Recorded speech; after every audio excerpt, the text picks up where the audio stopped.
Welcome back to the channel. It's going to be a great time today as we review Dragon Warrior 2. I'm still trying to improve on production quality and trying some new things out as I learn through this process. It'll never be amazing, and that's okay.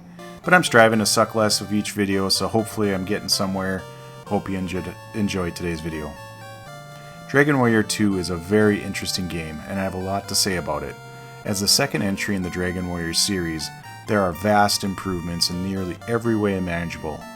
I learned a lot about this game, its mechanics, and some of the history that revolves around it.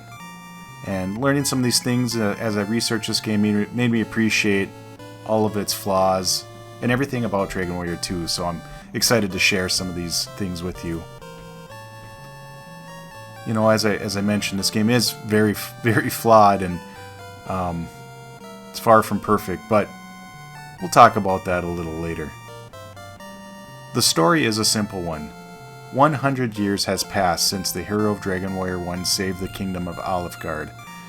The evil sorcerer Hargon looks to gain the ultimate powers of the dark god Malroth and take over the world. The latter not being very obvious. We'll talk about this a little bit more in the video as well. Well, let's talk about the heroes of Dragon Warrior 2. There are 3 heroes, and they are the descendants of Erdrick and also the descendants of Gwaelin, or Gwaelin and the hero of Dragon Warrior 1. They alone have the powers to stand up to Hargon and his forces. These characters are a little less generic than the first Dragon Warrior hero, but not by much, as they have little in the ways of personality or dialogue. The game Dragon Warrior 2 starts out amazing. It's got this animation where the 3 royal heroes are approaching the screen through a cave with torches in hand. Honestly, animations like this were amazing for their time, and I remember the first time I ever saw it, I was just completely wowed. Ironically, Dragon Warrior 2, they got rid of the mechanics of having to use a torch or the spell Radiant in dungeons. Honestly, I'm okay with this, as I've never loved the mechanics anyways. So, as the game begins, I really enjoyed this cutscene. It's Castle Moonbrook. It's being ransacked by Hargon and its forces. It tells a story with little graphics, and it does so well.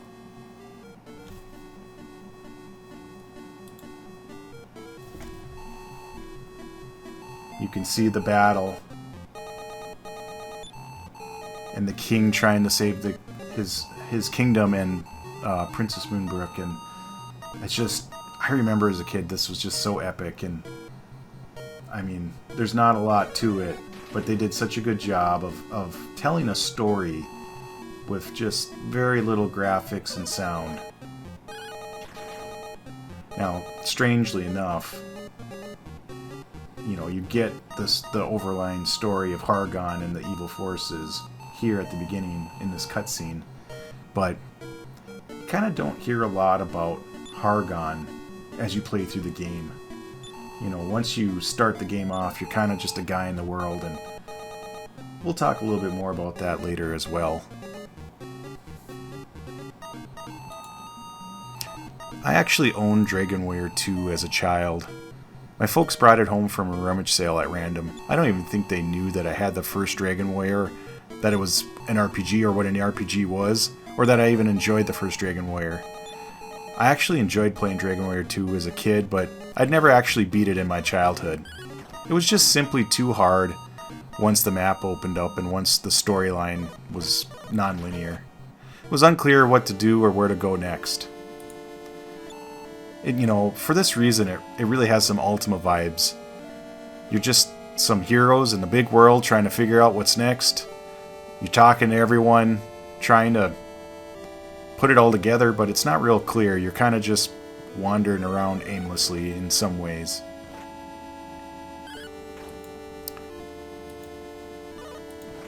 In my research for this game, for this video, I've come to really appreciate some of the rawness of this game now that I know how it came to be.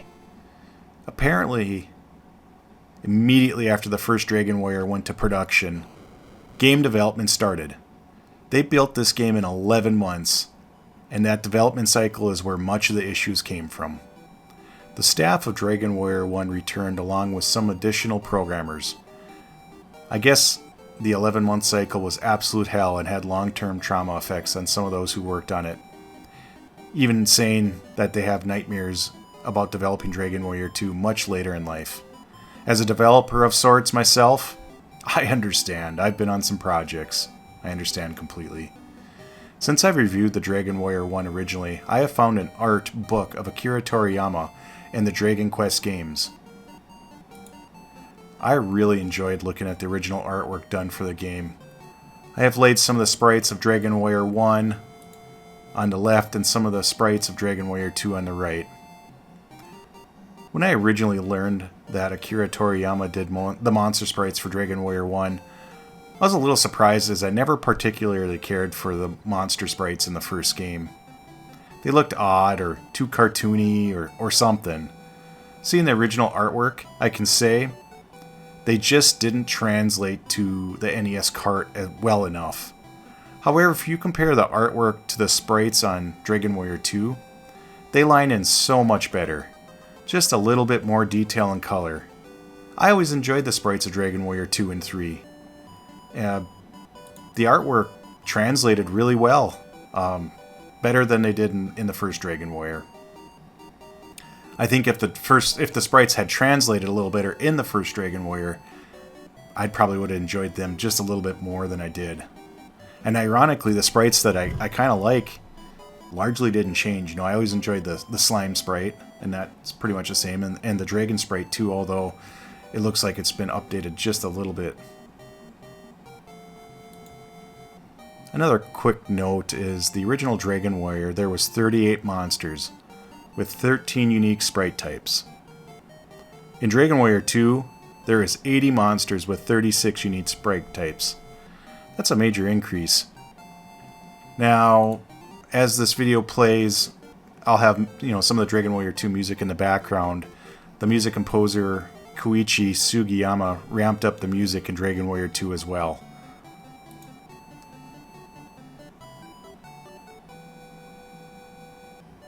I really enjoyed pretty much all the music of Dragon Warrior 2. The tower, the dungeon, the overland music, it's all a great upgrade from the first one. It also is a good callback to the first one. It's just so good. They say since the development cycle was so short, they didn't have time to test the game adequately. After they had a working copy of the game, they fired it up and realized, much too late, that it was far too hard of a game. So, with little time remaining before they had to push it out, they kept upgrading the player stats and tuning down the monster stats, modifying the difficulty of the game.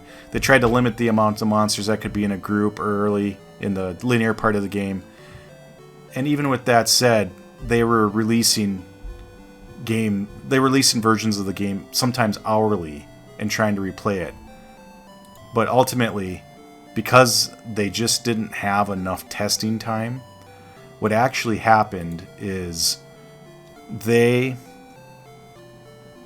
didn't test the game to the end. And so if you play the game, you'll notice that the difficulty in the beginning, it's hard, but it's manageably difficult. And then once the game becomes non-linear, sure, there's a challenge in knowing what the story is, but the difficulty increases tremendously. And by the time you get to the end, it's just through the roof.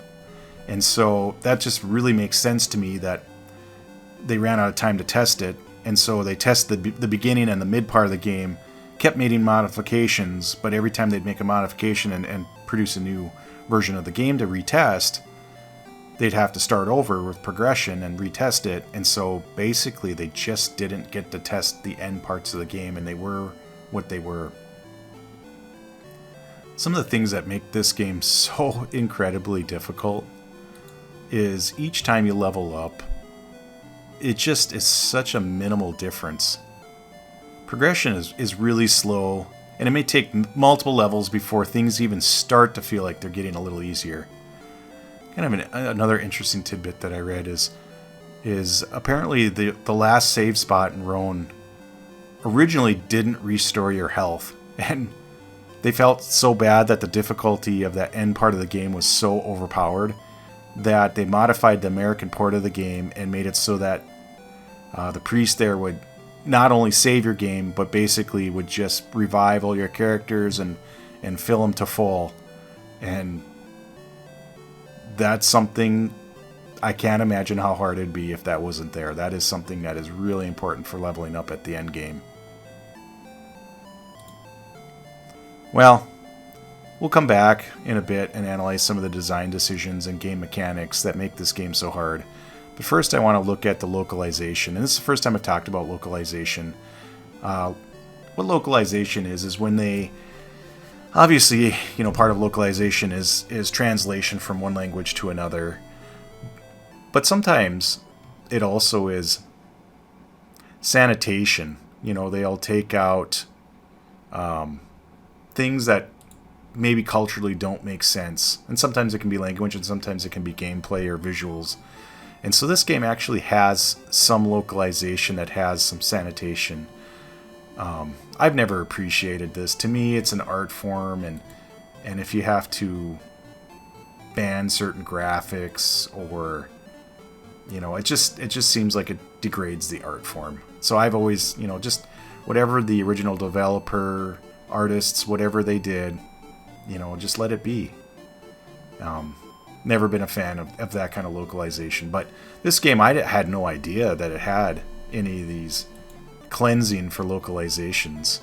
And so basically what they had done is, for a Western audience, if you look at the differences between the Japanese Dragon Warrior 2 and the American Dragon Warrior 2, the healers in each town changed their graphics to exclude the cross imagery.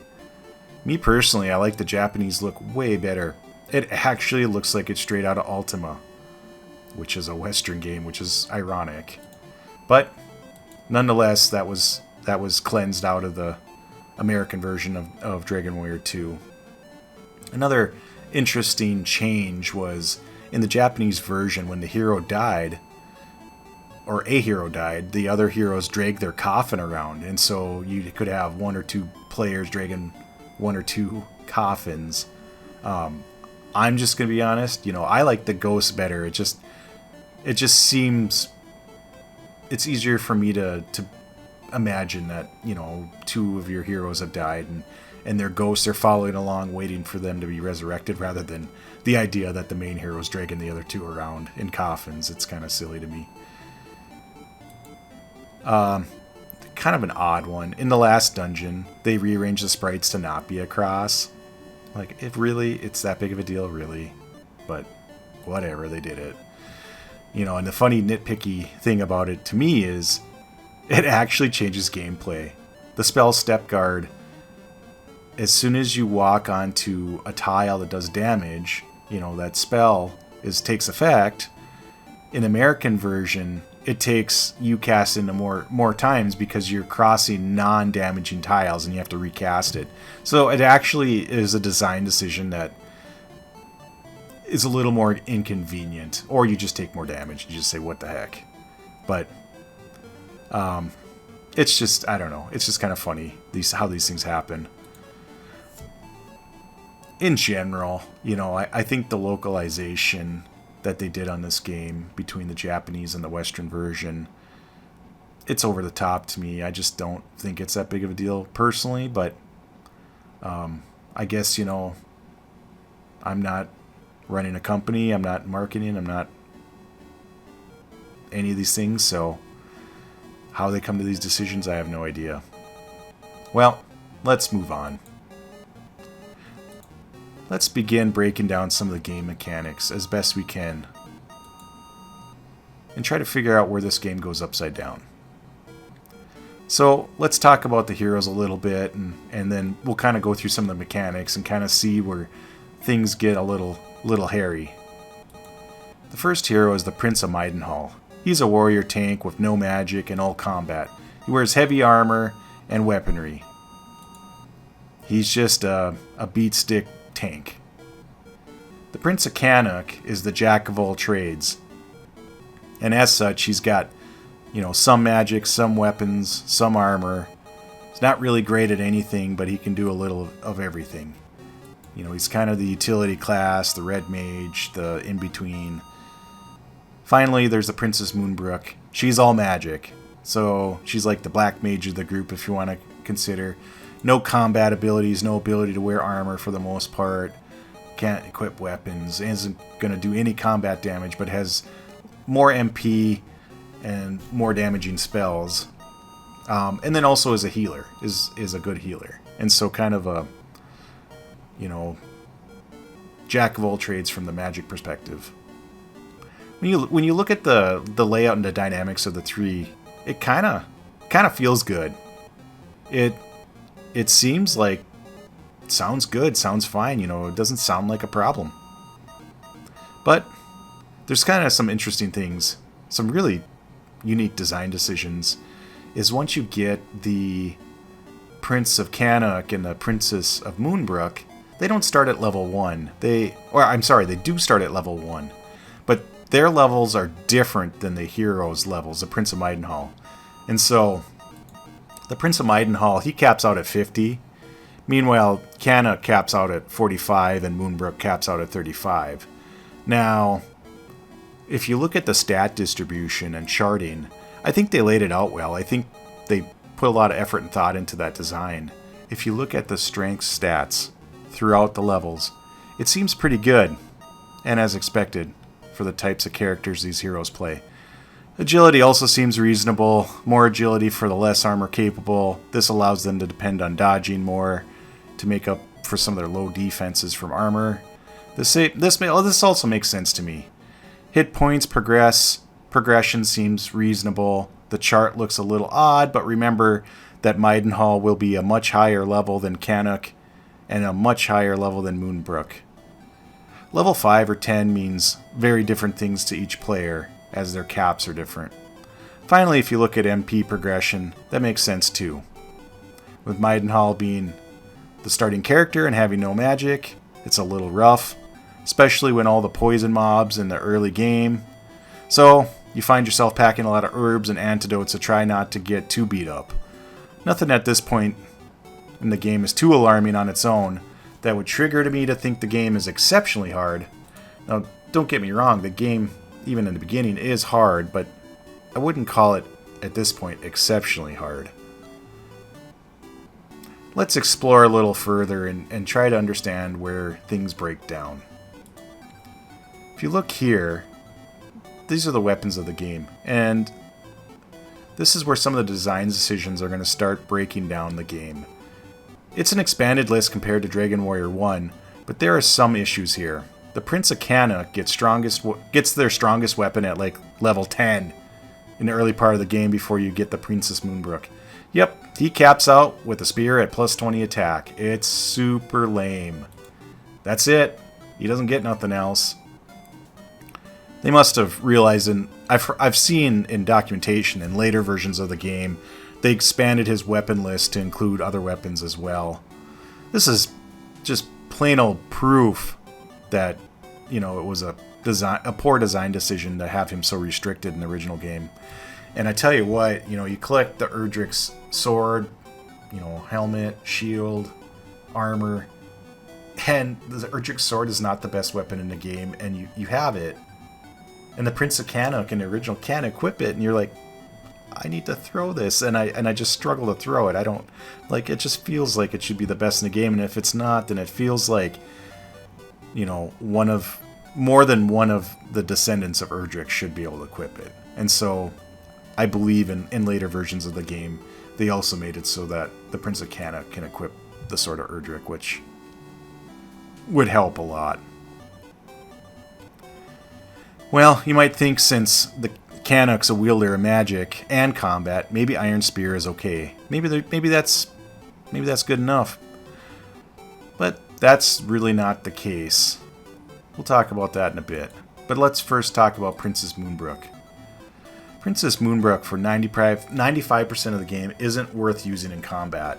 She's going to either hit for 0 or 1, or maybe, you know, sometimes she'll get into the upper single digits or the lower double digits. Typically, it's just not worth it. you're better off parrying because she has no ability to defend with her armor. She just is, essentially what you're going to find is Canuck and Moonbrook are constantly dying. It's obscene how much they get their butts kicked. Let's look at the, I kind of referred to it a little bit, but let's look at the armor in this game. Well, this too is expanded from the original list. However, there's a couple things that I want to point out that I don't really love. The magic armor returns and Erdrick's armor return, but they've taken away the hit point regeneration through walking. And to me, it's like, you made such a hard game and you removed it. What's the point? You could have left it in and eased up a game just a bit. It wouldn't have changed a ton, but it would have helped a little. So, kind of like what I saw off the weapons, the Prince of Maidenhall here has all the options, where Prince of Canuck is much more limited, and then even more limited is the Princess Moonbrook. And so that makes sense from, their archetypes, their hero types. But the Princess Moonbrook makes up for it in a really great way. And it actually makes up for it so much that it makes her a better character than Canuck, almost undoubtedly. And the princess, there's an optional quest to get what's called the Water Flying Cloth. And there's a couple things that make the Water Flying Cloth just amazing. Number one, it's got, really high defense for her. So that's very helpful. But the second thing, and even more importantly, is it seems to half damage from AoE and Fire Breath spells. And so you're constantly getting hit with these. You'll fight 3 or 4 dragons at once. 2 of them might hit you with Fire Breath. You're taking half on each, where Canuck's taking all of it. So he's going to go down because he doesn't have enough defense. Maidenhall, it's got enough defense to take the hits, but it is brutal. It makes the princess just much, much more beefy than Canuck. But if you'll notice, the Prince of Canuck can actually equip the Water Flying Cloth. But it's truly meant for the princess, and I'll talk a little bit why that is later in the video. Well, with the armor and weapon distribution for each character, it's starting to show cracks in the equation. But let's continue. Let's talk about the game mechanics that will really sink your ship. In most games, when you have random encounters, I believe it works in a way that you roll a number between, I'm just making something up here, like 180 and 280. And then you subtract a number from that number based on the tile that you're walking across. So, as an example, if you're on a grass tile, maybe you subtract a constant number of 10. Maybe a swamp is a 25 or something like that. And then when that number crosses 0, that's when the random encounter is triggered. That's how I always understood, random encounters to work. But that is definitely not how Dragon Warrior does it. The way that Dragon Warrior does it is each tile that you can walk over has a static random encounter rate. And you're thinking, well, that sounds okay. What's the difference between that and the tiles having a random rate, but you're deducting from a random number that gets generated? Well, I'll tell you what the difference is, and you'll definitely feel it in Dragon Warrior, and you'll notice that Dragon Warrior is kind of unique in this sense. Is you'll be moving outside in Dragon Warrior 2, and every once in a while you'll have like 5 or 6 tiles to get to town, and you'll think to yourself, kind of low, or such and such is dead, I can make it. And you'll have a false sense of security because it's only 5 tiles, and you just got attacked. I've seen 3 or 4 random encounters in 5 movements. Well, it's not likely to happen, but it does happen sometimes, and this is how. If each tile has a rate, like let's say grass is a 1 in 4 chance, or swamps are 1 in 16, and hills are 1 in 8, and so are deserts, which is what I've read. If you think about it, there might be a 15 or 20%, well, let's say a 15% chance every time you step. Well, sometimes you can make 10 steps, sometimes you can make 1 step, and sometimes you can make 1 step multiple times. It's really random. And so the difference between having, this Dragon Warrior 2 type of calculation versus what other games do is, if you start out with a high number, like let's say 180, 280, whatever the number is, and you deduct numbers from it, you're guaranteed at least so many steps before you get another random encounter. That's where things are really different. So Dragon Warrior 2, there's no guarantee. A lot of times it's the case because the percentages of the movement tiles is low. But it also, there's enough chance that you can have back-to-back-to-back encounters. And what you'll find in this game is you're constantly fighting. You are getting onslaughted all the time, everywhere. Even the places where the lowest tile percentages are, you're getting attacked left, right, and center. And when you're in dungeons, I read it somewhere. I tried finding it now, after the fact for this video, and I couldn't find it. So if you know, comment in the comments, because I just couldn't find it anywhere after I'd read it the original time. But when you switch screens, so like if you're in a dungeon and you pan from the outside to the inside, where the screen kind of redraws, there's a really, really high rate. It was something like 20 or 25% chance.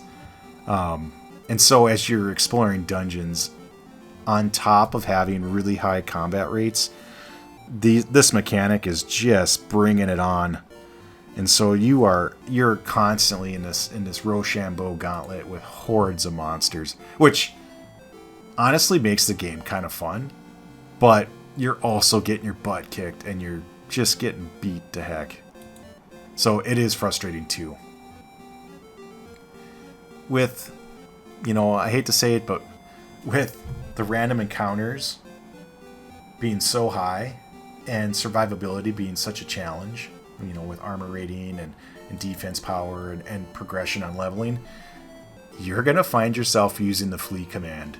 And I'm kind of I think a lot of people at RPGs are like, well, I don't want to flee. That seems like the wimpy thing for the heroes to do.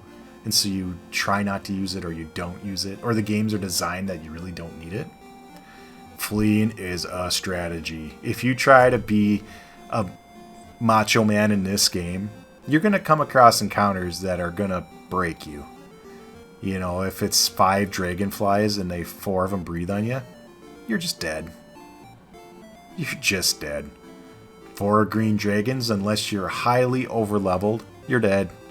And there's all sorts of combats like that where, the grouping of the monsters is brutal, and you look at it and go, I'm really close to the top of this tower, and I kind of know that this is one that is really going to drain my MP or just flat out flatten my team. And so fleeing is a true strategy. Don't feel ashamed to do it. I tried to use it minimally, but there's times I looked and I'm like, no, it's just too much.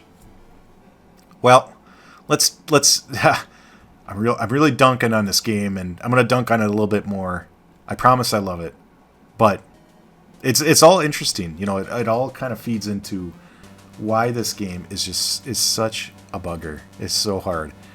So now I want to talk about monster AI, and it's probably the mechanic that I dislike the most in this game.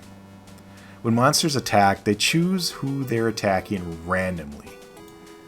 That sucks so much. So basically what that means is if I've got 3 scorpions and they're attacking, each one's, and there's 3 heroes, Maidenhall, Moonbrook, Canuck, each one of them has an equal chance of getting hit. Well, if they hit Maidenhall by chance more, that's a great thing for that fight. if they hit Canuck and Princess more, that's not such a good thing for that fight, because their hit points and their armor can't handle being hit a lot. So being in the back row or the bottom of the line does not have any impact on this game whatsoever. And you're going to see it. You're going to come out of town. You're going to hit some rough encounter like, I don't know, 3 hunters or 2 hippobongos or something that hits hard. And they're going to, every once in a while it happens, they're going to hit Canuck or Moonbrook 3 times in a row and just smoke them. And you're like, I just got out of town. I just raised them. And they're dead again? Ugh, it's brutal. And it, because it's so purely random and it has equal distribution, you're going to see it. It doesn't happen all the time, but it happens enough where you're just like, oh boy, there it is again. So, if they would have implemented a thing where, Maidenhall had a higher percentage to take the hits, Canuck had a secondary percentage, and Moonbrook had a lesser percentage, that would have helped a ton. Or if it would have had I think of like a protect mechanic where Maidenhall would, absorb some of the damage for his 2 weaker cousins, that would help a ton too. But that's not how it works. So basically what you'll find with the mechanics of armor choices, the mechanics of how monsters attack, the mechanics of how many monsters there are and how they're grouped, and some of the AoEs that they do. As I mentioned before, Moonbrook and Canuck, they're going to be fine 1 second, dead the next, and all the time. It's super painful.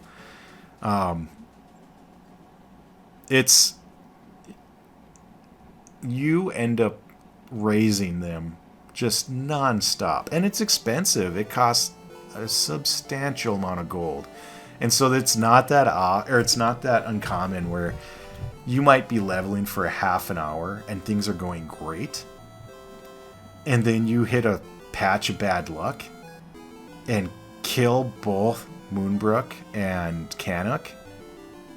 You go to town and you zero out all the gold that you got in that half hour. It is not that uncommon. It happens all the time.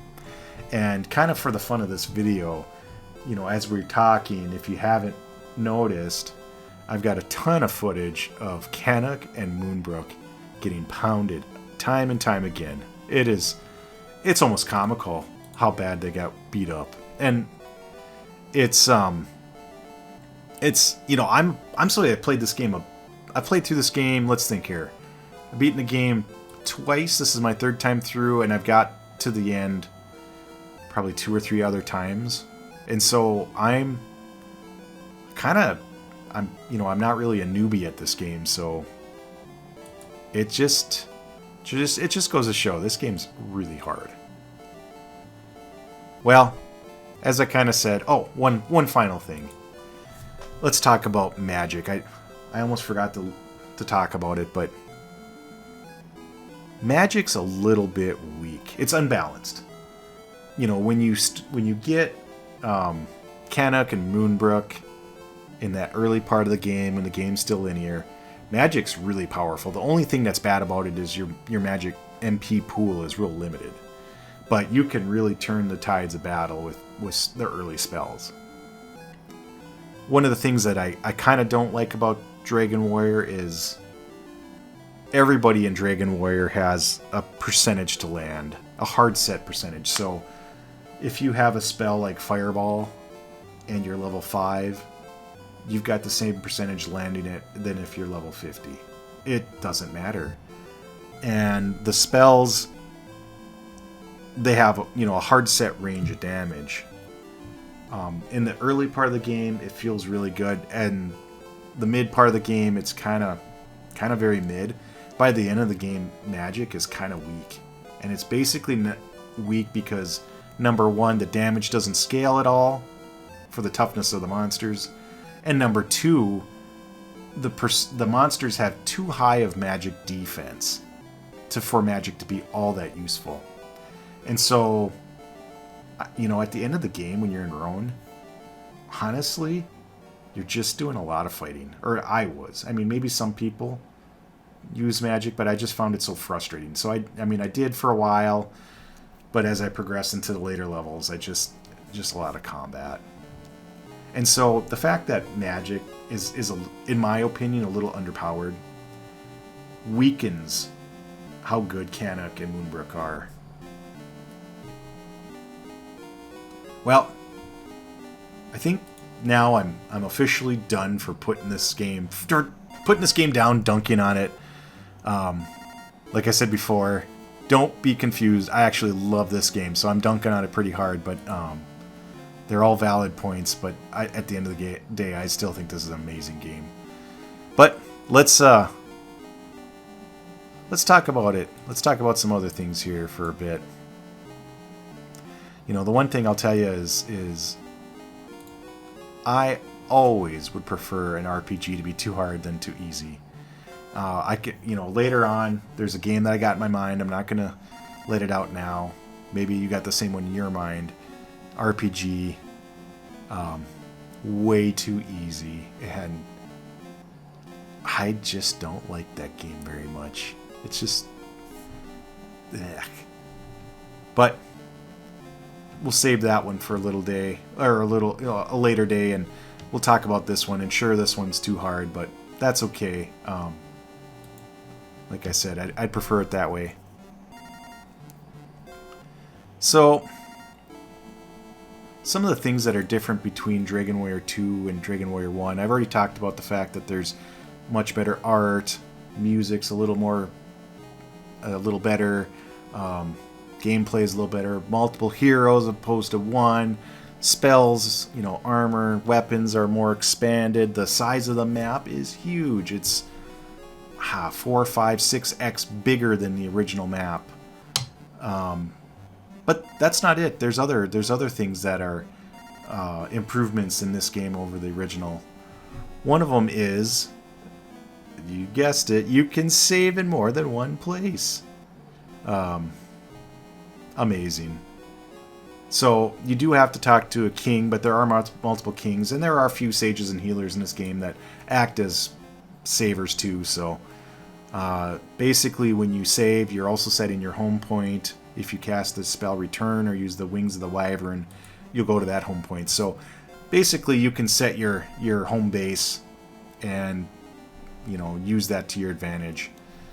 You try to whatever content you're trying to do later in the game, you try to set a home point that's closest, and as you die and wipe or need to escape and return, you can get back to where you're going a little bit easier. The odd phenomenon in Dragon Warrior 1 where the game slows as you crunchily walk through hills, this has been resolved. So to me, that just makes me feel that it was totally a design decision and not like a CPU slowdown thing.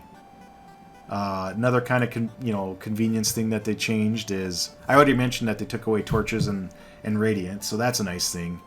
But on a similar note is they've removed the stairs command.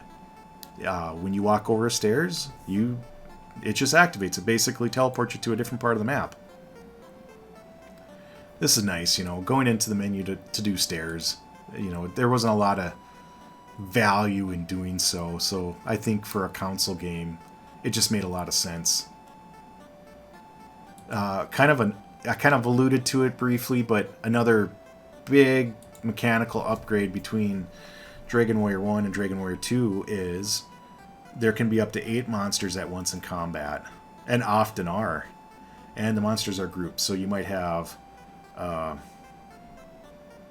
2 healers and 3 slugs. Might be one group, that might be 2 different groups. And so the way the mechanics work on this is when you choose a spell or attack, you're choosing a group. But after you make that choose of a group, that grouping, you don't control which monster in that group you hit. And so that can be frustrating, but honestly, that can be kind of fun too. I don't mind it. You're picking a group and you're attacking. It makes a lot of the combat is really strategic. a lot of the groupings, the possible groupings that I have, are put together on purpose. So you might have a tanky monster with a lot of hit points, and you might have a healer. And so, you know, you want to get rid of this tanky monster that does a ton of damage, but you can't get past the healing hit every turn, so you got to clear out the healers first. So, you know, there are some kind of interesting mechanics that make the game a little bit fun and make combat more interesting than just, you know, hack and slash back and forth. Another mechanic that this game introduced in combat that is just so incredibly fun to me, and it comes in, at least in Dragon Warrior 3, I'm sure it's in the later ones as well, is there are monsters that summon their friends. So you might be fighting 3 slugs, you kill 2, and the last slug brings the 4th slug in. The monster that, in my mind, is kind of famous for this is the muddy hands called Graboopies. They constantly are summoning more, and you can farm. I love it. You can farm tons of XP. You can just fight them forever, but there's always that risk that they multiply too much, and they ended up wiping you. And I've seen it a bunch. I've done it to myself a bunch of times. You're like, oh man, it got out of hand, and now I'm dead. Or like I have to run, but I can't because I've spent like a half an hour, and I've killed like 20 of these things. So it is kind of fun. It makes combat interesting, more strategic. Another thing that they did in this game is and I alluded to it earlier, they added the parry command. Just like fleeing, parry is something that I find myself just not doing much. You know, it's, you know, I don't know, it's like, it's parry. Really? It's not exciting, it's not fun to do. Doesn't seem heroic, I guess, but in Dragon Warrior 2, it is an absolute staple. Because with Princess Moonbrook, as an example, if she's going to do 1 or 2 damage with an attack, and her defense is nothing, and she's got 50 hit points, but she's probably going to take 18 of them in an attack, but she'll only take maybe 6 or 10 if you parry. Unless you plan on casting a spell that turn, you kind of should parry, because you're really not being efficient if you don't. And so, at least in the beginning part of the game and to the mid part of the game, you often find yourself pairing with Moonbrook. You know, you might think, well, I'm going to be efficient, I'm just going to do a lot of damage with the magic spells. She's one of your primary healers, if not your primary healer, so a lot of times you need them magic points to do your healing, to get through that gauntlet of a tower or a dungeon. You don't have a lot of spare points to speed up a battle or blow up some enemies. And so it's you know, saving MP is parrying. It's, you know, it's a real thing. As I review my notes on Magic, I missed some stuff that I think are worth talking about. You know, I did talk about kind of some of the problems of Magic in combat, some of the challenges of using Magic to restore hit points, and the gauntlet that you have to go through. But there are some utility spells, and there's some interesting design decisions around them. This game has, I haven't talked about it yet, but it continues on with the keys. You know, the first game had keys. You bought them, you used them, they were gone. Keys opened up secret parts of the game. And that's kind of a part of the story of Dragon Warrior that I love. 2 has keys, and the keys are just so much fun to me. And the doors are so strategically placed that you're kind of traveling back and forth, and different keys really open the game up for you. And so you've got the silver key, the golden key, the jailer key, and then ultimately you have the Watergate key. And I don't know, it's just fun. Well, at level 29 you get the spell Open, which basically opens any door outside of, I believe, the Watergate key, which is kind of, or the Watergate, which is interesting, but you're at the end of the game at level 29. It's almost impossible you're not at the end of the game, or you're hopelessly lost if you're not. And so really, by the time you get the spell Open, it's really just an inventory saver at that point. And I realize that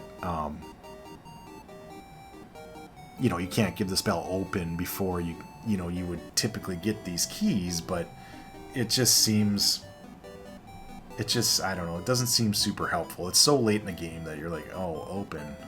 Okay, I guess I get more space. That's good, but the spells, some other utility spells that are really important to know about is Return. I've talked about that. Gets you back home, especially when you're beat up or you just want to save time for travel. And the spell Repel. Kind of like running, kind of like parrying. Repel is one of them things where you're like, I don't know if I want to do it.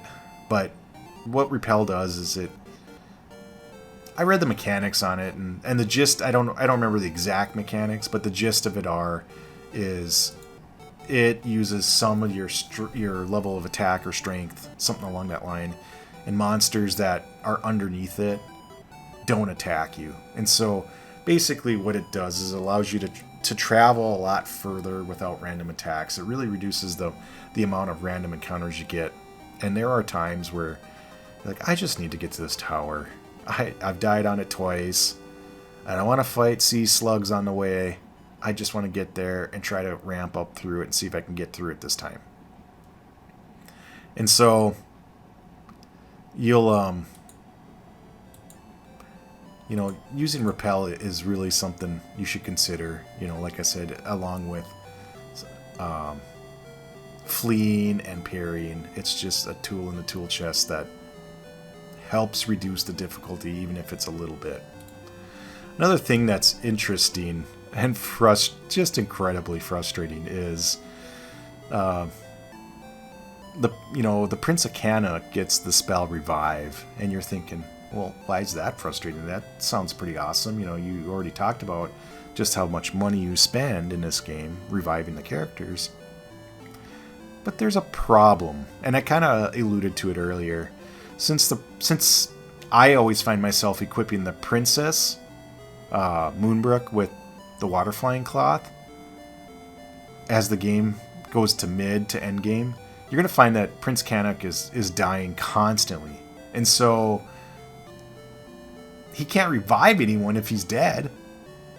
Now, I suppose what I should have done is just move the Water Flying Cloth over the Prince of Canuck. But I don't know. It just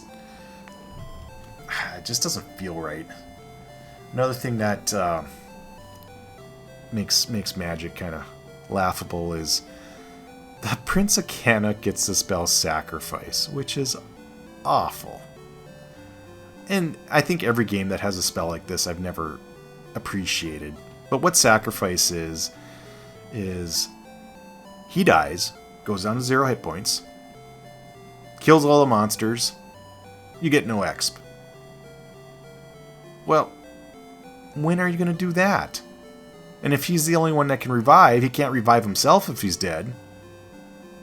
It's pointless. It is so pointless. But here's the kicker. If you think Sacrifice is bad, and it is, it's going to get worse. The gold baboons at the end of the game, they can cast Sacrifice on you. And you die. No saves. No possibilities. Doesn't care what level you are. You're going to die. You're going to go back to your save spot. And you're going to lose half your gold. 100% chance. And so if they cast Sacrifice, you're dead. It's a wipe. It is a complete wipe. It's terrible. It is so terrible. And then finally, the Princess Moonbrook gets the spell Chance. I cast it once. In fact, I looked up all the possibilities it could do, and I struggle to even read through it. It just seems so worthless. Even if there was one or two amazing things out of the list, it's so random. It is truly chance. And so maybe if it would have been a very early spell that you could throw 5 MP, you didn't know if you're going to blow the fight up or, if it waste your time. But yeah, so these spells are just not useful. Another, man, I did tell you guys I was going to quit dunking on this game, and I find myself dunking on it again, but I do promise there is a light at the end of the tunnel. This game is awesome. We'll talk about some of the things I love about it, but I'll probably dunk on it a little bit more, so I'll quit promising that. There is some monsters, like I can't remember what they're called, but the mannequins I know do it. They use an ability called Strange Jig. And they use it quite often. And of course, these monsters are, in some of the later dungeons in the game.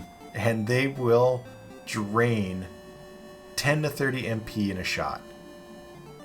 And so you can be in a dungeon, making some progress, cast a couple heals to heal back up, get in a fight with a couple of these mannequin-type creatures, and find yourself completely cleaned out of MP. It's crazy. It's crazy. All right, I got one for you. I got a feature that I enjoy that I really think is neat in this game. In this game, they added random treasure drops, and I kind of feel like every monster in the game has a random treasure drop, but they're very, very low chance, and so you're probably not going to see them. And all the early monsters are things, they're dropping things like herbs and antidotes and lottery tickets and stuff like that. So, but here's the kicker. It's the first game that I can think of where, rare and unique items can be dropped from monsters. And there is the Sword of Destruction, the Evil Shield, the Gremlin Armor, and the Mysterious Hat are all items that are special drops. Now, I don't know why, but 3 of these items are cursed. And equipping cursed gear is never a good thing, and I don't know exactly what the curse is. I think it's really bad. I briefly read it and remember going, ugh. And so the most players in the early times of Dragon Warrior, when I was a kid and such, get this. If they were lucky enough to get this stuff, they'd equip it, find out it's cursed, go to the guy, get it uncursed so it could be thrown away or sold. Or I think actually if you uncurse it, it just leaves your inventory. I can't remember. But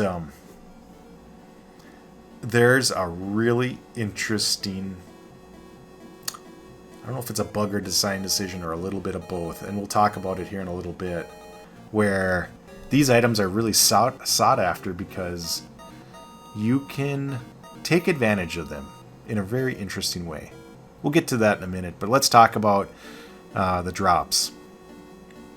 I read some people really swore up and down that certain items in this game didn't exist because they fought hundreds of dragons or whatever. So I made sure to include the recording to prove, I did farm all this stuff. It took a lot of work. But the Gremlin Armor dropped from Dark Eyes. Oh, I'm sorry. The Gremlin Armor dropped from Gold Bat Boons. The Dark Eyes drops Evil Shields. The Green Dragon dropped the Sword of Destruction. And the Magic Vampiress dropped the Mysterious Hat. A lot of people are talked online whether the Mysterious Hat existed or not existed. You can watch my video and see it. The one thing that I read that helped me farm is somebody said, pretty sure that whatever the last monster you kill in battle, that's the only thing that can drop. And so if you're fighting 2 dragons and 2 magic vampiresses or whatever the groupings are, and you want the Mysterious Hat, you have to kill the magic vampiresses last. And as soon as I started doing that, I actually got the Mysterious Hat very quickly. Now, I've got it on my sheet, and I've read it online that it drops the MP usage down to half. I'm like, wow, that's like really compelling.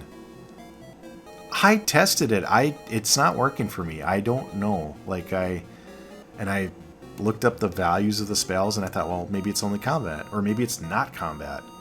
But to me, it's like the Mysterious Hat adds 4 defense, or whatever it is. And that was it. I couldn't reproduce the magic unless I was dreaming. So if you know more about the Mysterious Hat, or if I'm missing something, comment. Tell me about it. link something I can read, I will read it. But my experience is it didn't do what it was advertised to do. Alright. So, let's talk more about these 3 cursed items. And this is something I learned. I didn't know this, so it was a discovery for me personally. They have the best stats in the game. Best attack power, best defense power, but they're not really usable. They're cursed. They're not that great. However, there's an interesting bug or a design decision, as I said before. And before I talk about it, let's talk about a design decision of this game that'll help you understand.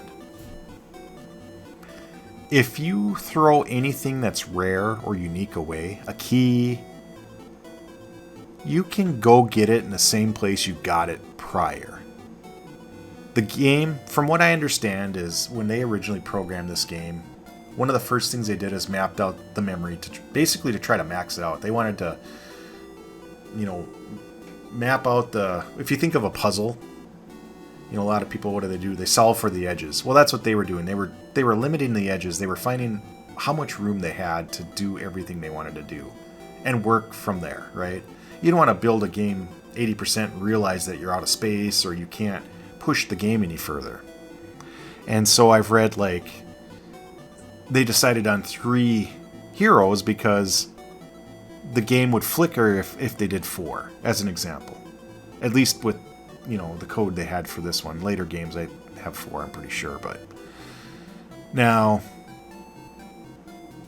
they also I believe they designed this game for a save system, a password system. I actually don't know if the Famicom cart has a battery backup save or if you have to use a password. I'm not sure. So if you know, comment. Would love to know. But I think they designed this game under the assumption that they might have to have a password. And so this all makes sense to me, but what they did is they didn't program a lot of variables that you have to save. And so the game doesn't know whether you got that key before. It doesn't know whether you opened a chest or not. So if you leave a dungeon, come back in, the chest is there.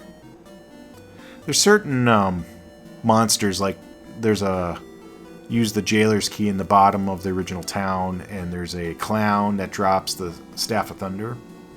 Kill him, he's gone. So there's a variable in the game that says you've already killed this guy. But if you save the game, restart the cart, it's not stored in memory. It's not stored on the battery backup. And so the reason that there's not a lot of information saved in the game was that would limit the amount of password characters you'd have, so you could have a shorter password. That's what I've read. So it makes a lot of sense to me. So it's really kind of a unique thing that you can influence this game. So in the example of this clown, you get the Staff of Thunder, you sell it, save your game, shut it down. Start the game up. The variable that knows that you've killed that monster is gone. Even though the game knows if you already have an item, you already sold it, so you don't have it. So as far as the game is aware, you've never gotten a Staff of Thunder, you can go get another one, and it's an infinite money loop.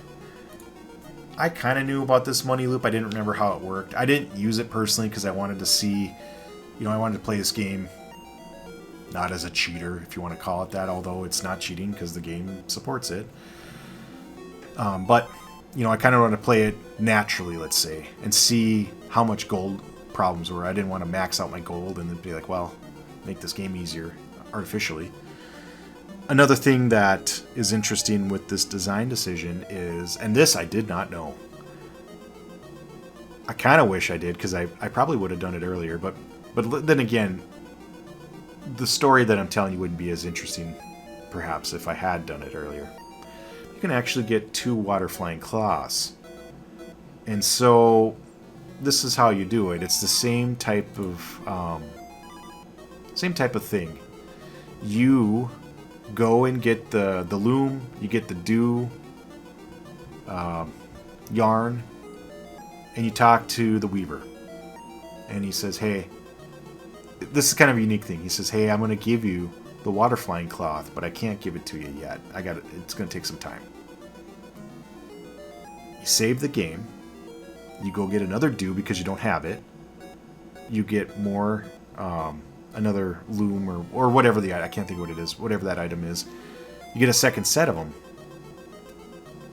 You talk to him, and then he gives you the first magic water cloth.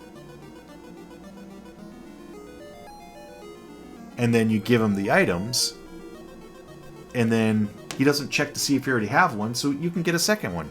You can totally get 2 of them.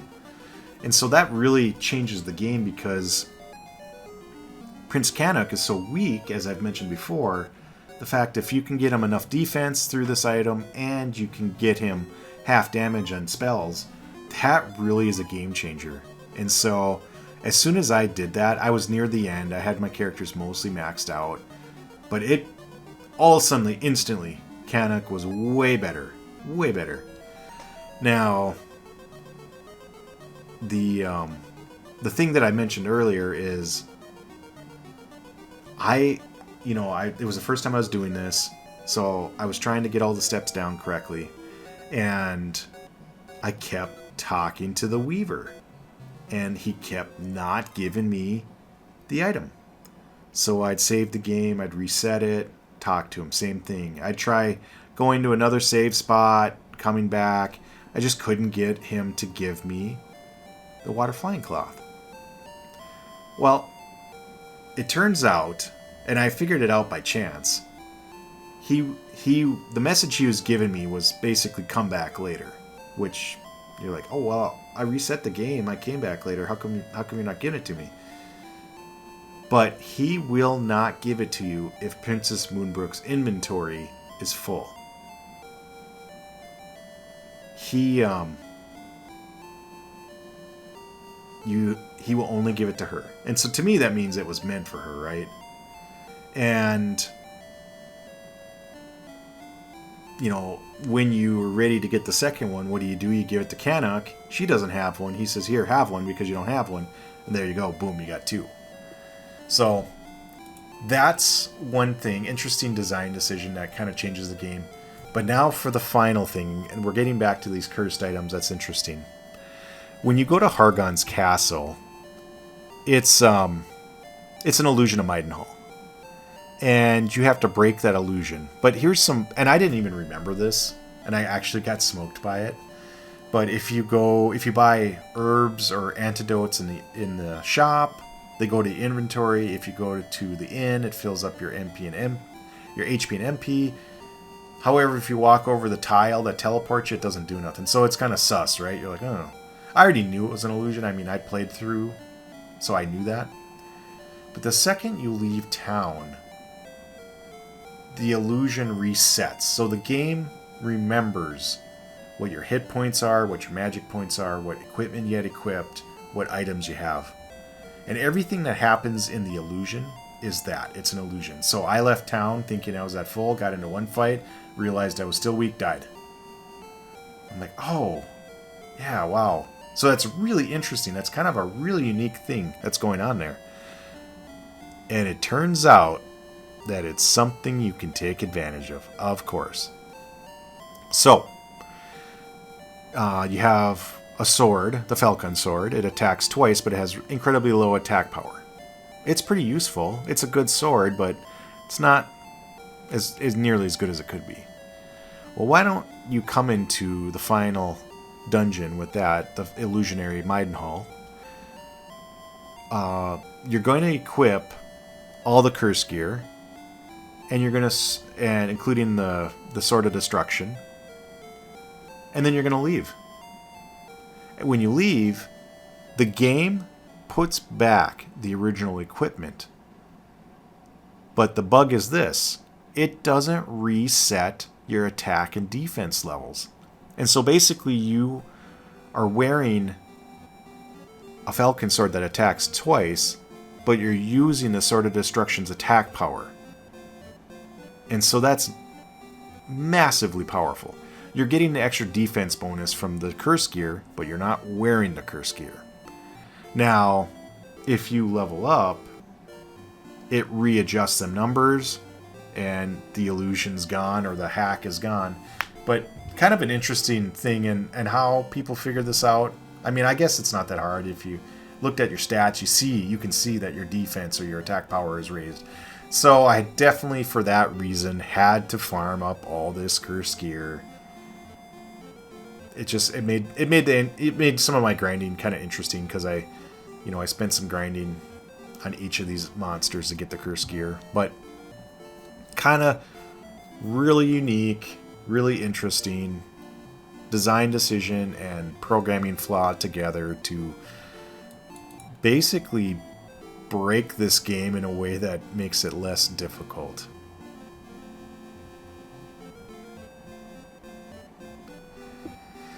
Oh, man, there's a lot to talk about this game. Let's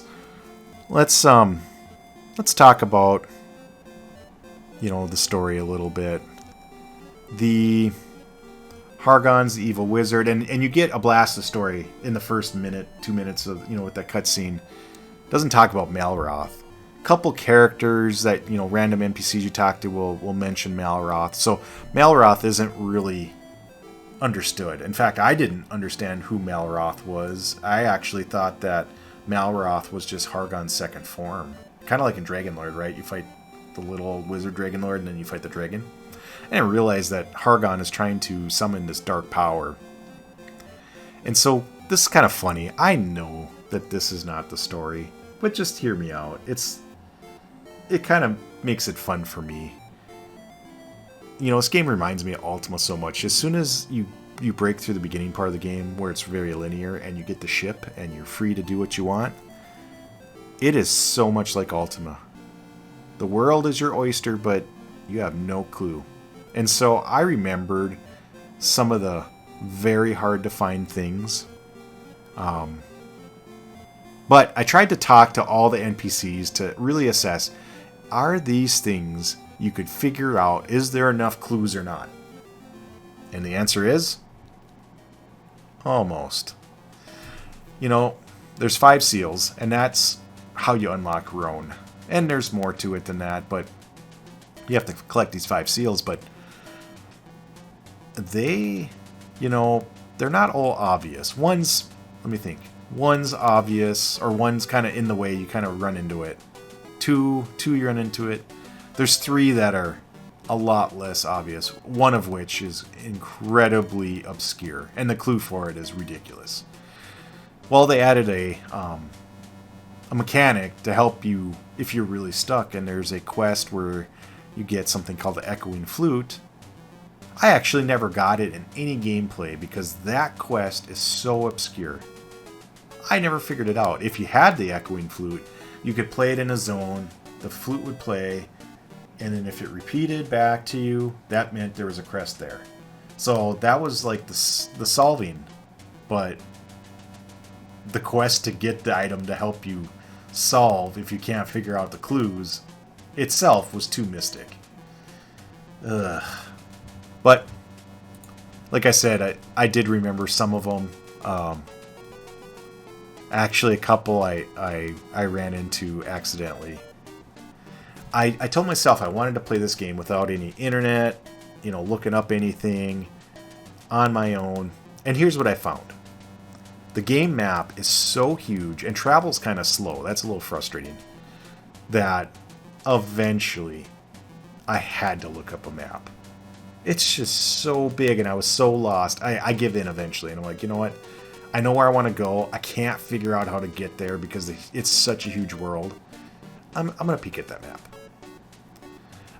Second time that I used the internet is when I was at the dungeon that leads to Rhone.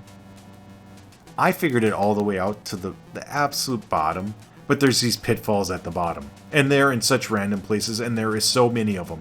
And you are so beat down to nothing by the time you get down there. And they don't stay. Like, if you trigger one and you come up, you're like, dang, where was it at? So it's like, do I need to get the grid paper out and start marking this stuff? I'm like, I'm gonna do it. I'm gonna break down and look it up. And so I use that to kind of navigate them pitfalls out of frustration. Other than that, I was able to do the game. Another fun thing I I looked up the Nintendo Powers, and I forgot about this, but you know, they have these sections that are hints and secrets and codes for games. So nostalgic looking at these things. You know, you got to remember that the internet didn't exist in the way it did today. You couldn't. Codes were a thing, and hacks and secrets were a thing. But you couldn't just Google it. And so you had Nintendo Power, or your buddy did, or you hope you knew somebody that did. And I got to show you. You know, there's a bunch of Dragon Warrior 2 hints where they literally are just telling you where some of the stuff is, because it is so obscure. And they're treating it like it's a secret or a hack. It's just playing the game. And so I can't remember if that's why I knew where some things were. I'm guessing. I mean, I don't specifically remember. I remember I knew where some of the crests were, some of the obscure ones. But I honestly don't know if I knew that. The fire one, certainly. There's no way I could have figured that out on my own. But I don't remember specifically, like, learning that Nintendo Power. I just know that I know it from my childhood. Well, man, there's a lot to talk about. We are in this thing, but there's so much more to talk about. I'm having a great time. I hope you're having a great time. One other thing I want to talk about that is kind of fun mechanic in this game. This is the first RPG game that I can think of that has a minigame. Maybe there's something on computer. I'm not sure. But, you know, at least in the RPGs that I played on the console systems, it's the first minigame that I can think of. It's not much of a minigame. It's a lottery ticket. It's a slot machine, essentially. And so... And it actually has some really good drops. It's got Wizard's Ring, which you can restore MP a certain amount of times, so that's a really good item. Largely unavailable in the game. I did get one to drop from a monster. I can't remember which one, but typically, if you have a Wizard's Ring, you got it from the lottery ticket slot machine. And then the other one is this gold card, which reduces the cost of items that you buy in the shop by 20 or 25%. I can't remember. So I'm actually playing Dragon Warrior 2 on Analog Mini NT. It's a great top loader. It's incredibly overpriced. No emulation. Nostalgia maximizing, right? HDMI out. It's great. And mine is unmodified. I don't have any hacks on it. No, I guess you can put, you know, different firmware. I don't know. But mine does not have save states. It is legit. Like, it is, you're basically playing high fidelity Nintendo, right? There's no creature comforts added. And so I asked myself, can I get the golden card in this lottery game? And I had like 6-7 lottery tickets. And I'd play them out. In fact, it was even a Nintendo Power. Oh my god. It was like a strategy, right?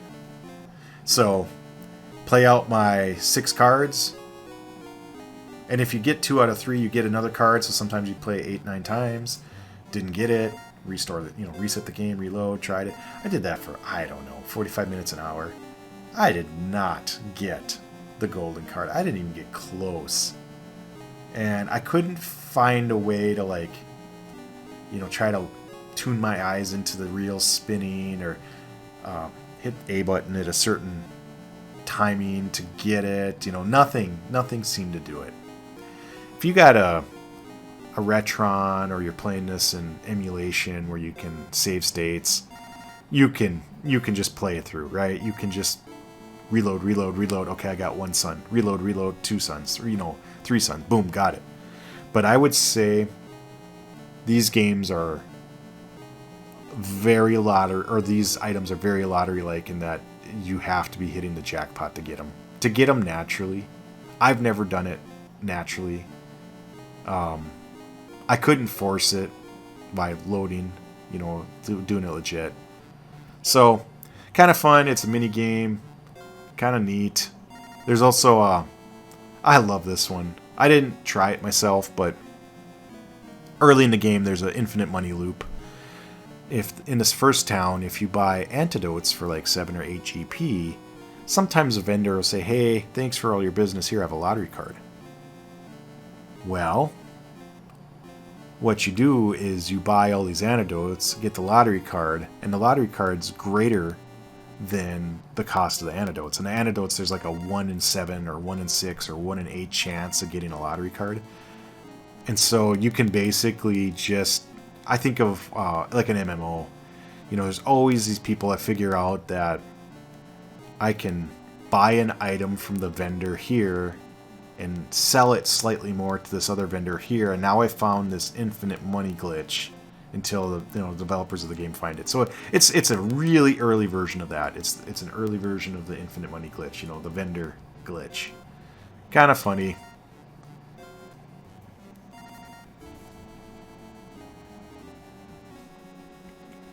In all my videos, I try to promote programming, and kind of my thought process on this is I became a computer person and eventually a programmer as I went to college and then got into the working world. But really, my love of numbers started with Dragon Warrior 1. I was just fascinated that the numbers and the mathematics, even though I didn't know it, it just was fascinating to me, and found myself from that point forward in my life being a numbers person. And so I fell into a lot of mathematics and programming, and now I work, in a finance business area, and it's all math, numbers, programming, and logic. I mean, it all boils down to them. Everything you do it boils down to that. And so kind of one of the unique things that I'm trying to do in my videos is talk about programming concepts, especially in these early games. I'm pretty sure as we get to more advanced games, it's going to be harder and harder to find any coding or formulas or logic to these games, or even have topics. But I'm going to keep doing it as long as I can find something. My idea for this game was to actually program a battle simulator against the Metal Babel. And my idea was you could pick a level for maybe just even Maidenhall, or maybe Maidenhall and Canuck, and the Princess, I don't know. But the problem I had was, as I was researching to try to begin writing the code, there wasn't a lot of information that I could find. I kind of searched, and there's a lot of information on Dragon Warrior 1, but it wasn't real clear in Dragon Warrior 2. Finally, I found a somewhat modern article where it talked about the mathematics of the early Final Fantasies and early Dragon Warriors. I'll link that article in the comment box. And then it said in that article that in Dragon Warrior 1 and 2, and I believe it said for 3 as well, the attack strength minus the opponent's defense divided by 2 produces a base damage value. Okay, I can make that calculation, and you can see here that I've done so. And then it said that there's a variance, so that it's not the same damage every time you attack. And the variance that it described was between the base calc and up to 100% more damage. So if your base calc said 10 damage, the score, the possible damage would be between 10 and 20. Now, excellent hits, that's a whole different set of calculations. I didn't play with that too much, but obviously that will exceed your base, or even your base plus variance. And so I thought, well, so it didn't look right to me. It just didn't add up. And so I built a model. And so that's what my programming tip is today, is to build a model. What do you build a model in? 99% of the world builds all their models in Excel, especially finance people. And so that's what I did, is I put the calculation in there and found that, and then I mined out, I looked at the video and mined out every attack that I could find against a Metal Babel at these levels, and that's my sample data. Sample size is not nearly large enough to be effective, but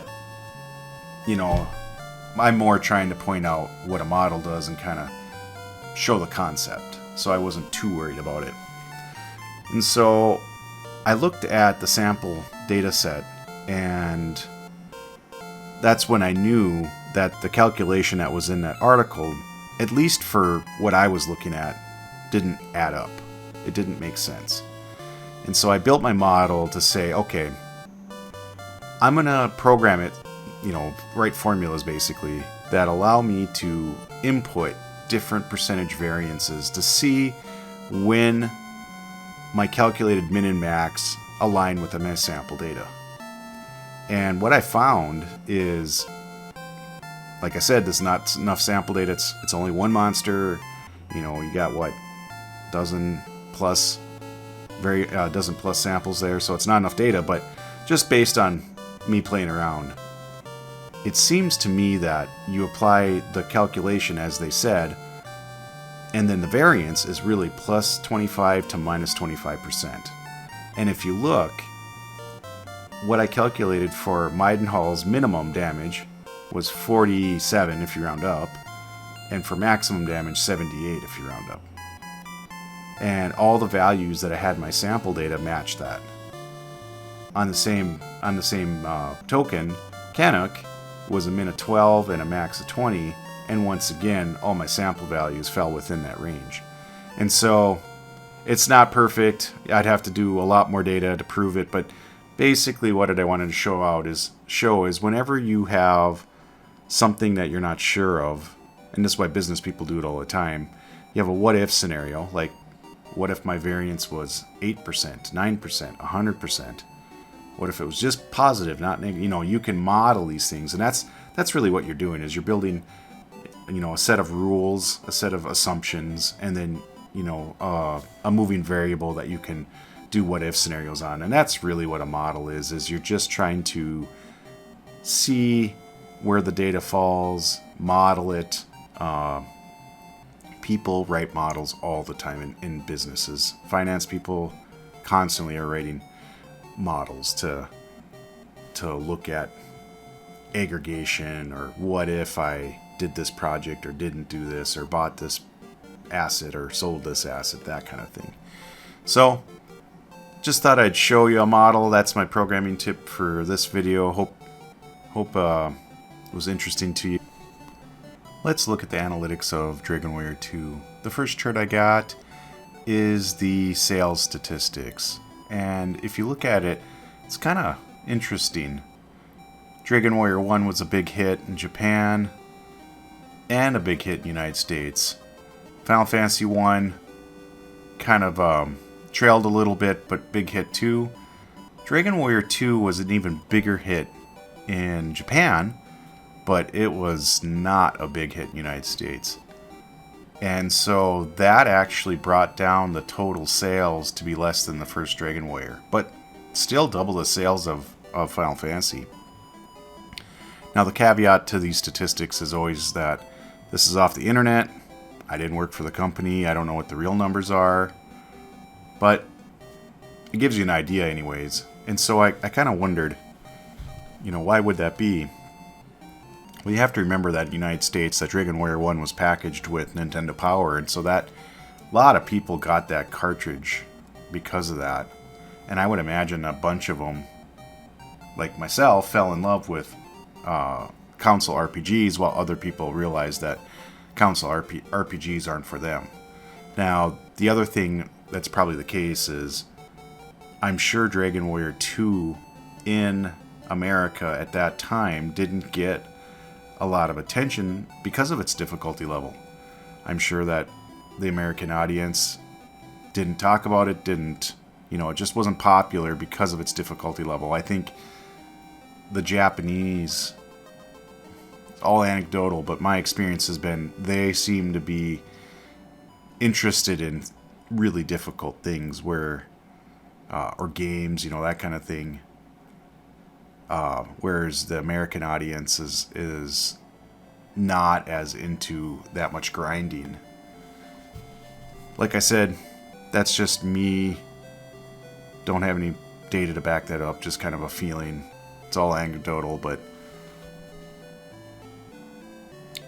in this chart, I chart out the amount of hours that I spent on each game, and as you can see, Dragon Warrior 2, I've spent a lot more time. Now, your play may vary based on your knowledge of the games. I've played all three of these games through a few times. I've definitely played Dragon Warrior 2 less times through. And so, you know, that might affect my times, but it gives you an idea. And I'll tell you that it makes sense to me. Dragon Warrior 2 is absolutely a huge game. Its map is really big. There's a lot going on. There's a lot of traveling time, a lot of grinding time. The dungeons are really deep. So it does take some time. Now, I'll say that if you aren't as familiar with what to do next or haven't played it before, there's a good chance that you'll actually spend a lot of time trying to figure out what's next or what to do, because it's really, once the game becomes non-linear, it's really unclear where to go or what's next. And kind of like anything that's unlinear, you can go to places that you're really not ready for and not even know if you're supposed to be there or not. The rank charts are so much fun. I enjoy all the videos where people rank things, and there's all sorts of videos. Anything you can imagine is ranked somewhere.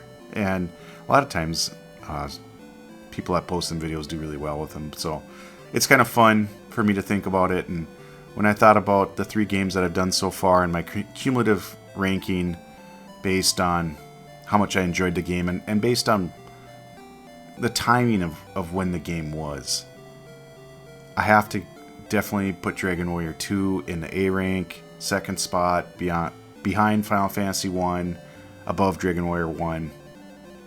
Dragon Warrior 1 doesn't have that great a replay value to me. I have a ton of nostalgia for it, so I do have a hankering to play it here and there, but I do find it kind of to be a chore, and the game is kind of simplistic.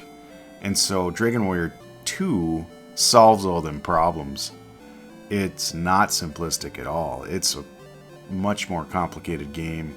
It's a bigger game. It's definitely a way harder game. And so, to me, it's just a funner game. It just is more fun. I really enjoy Dragon Warrior 2. I watched other people, you know, as I prepared for this video, watched some other people's review on it, kind of read up on it, and a lot of people really dunk on Dragon Warrior 2, but they rank it fairly low. Whereas I dunked on it pretty hard too.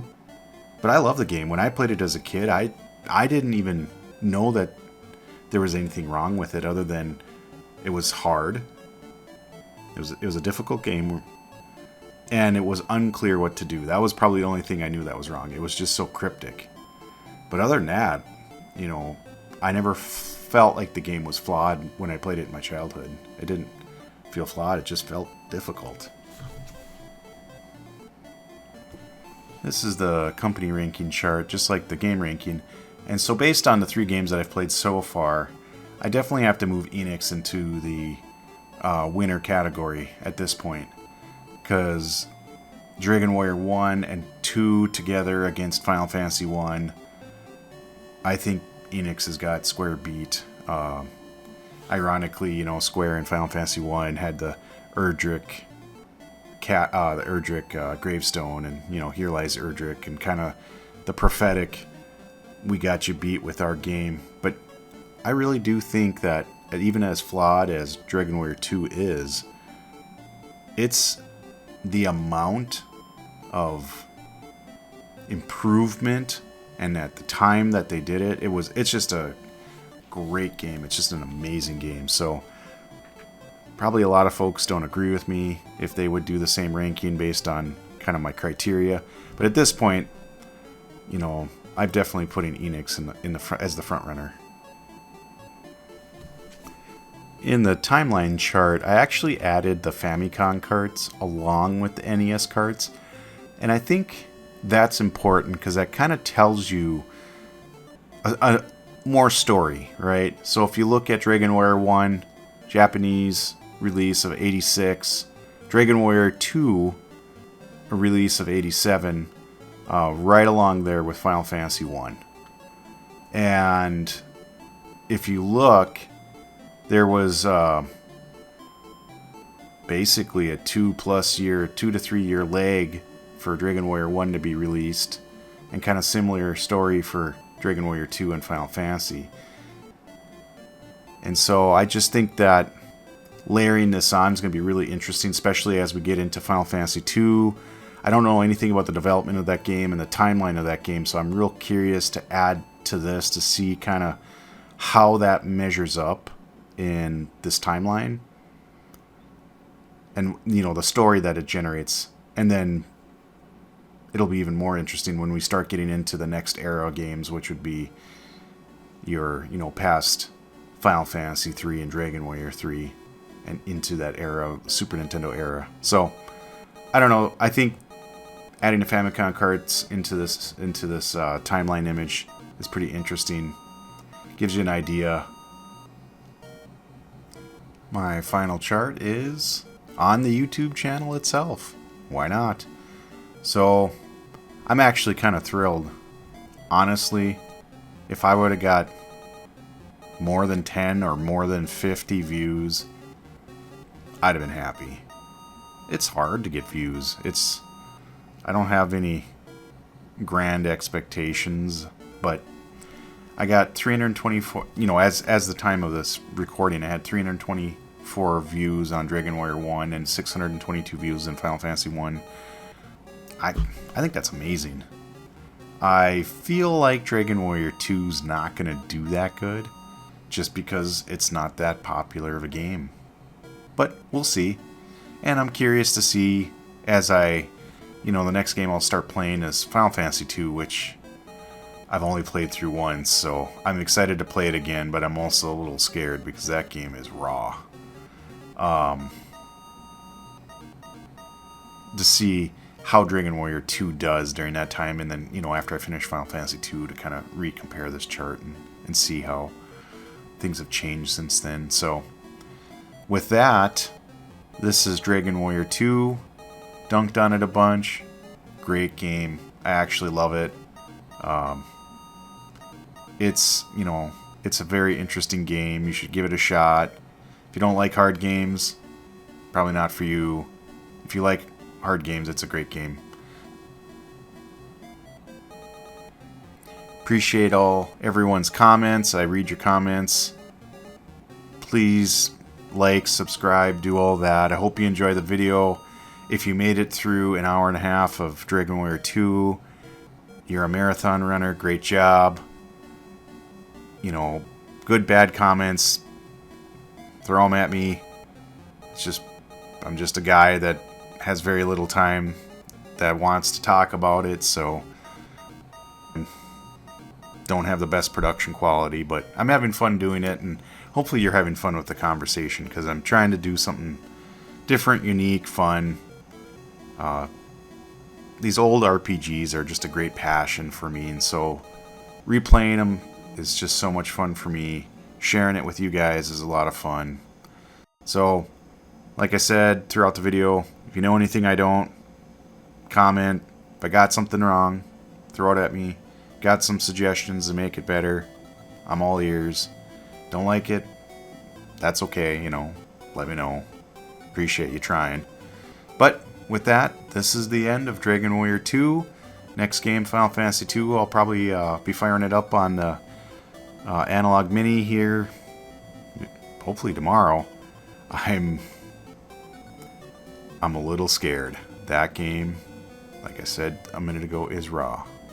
But the fact that it's raw should make it a more interesting video. Alright folks, have a great night. Signing out.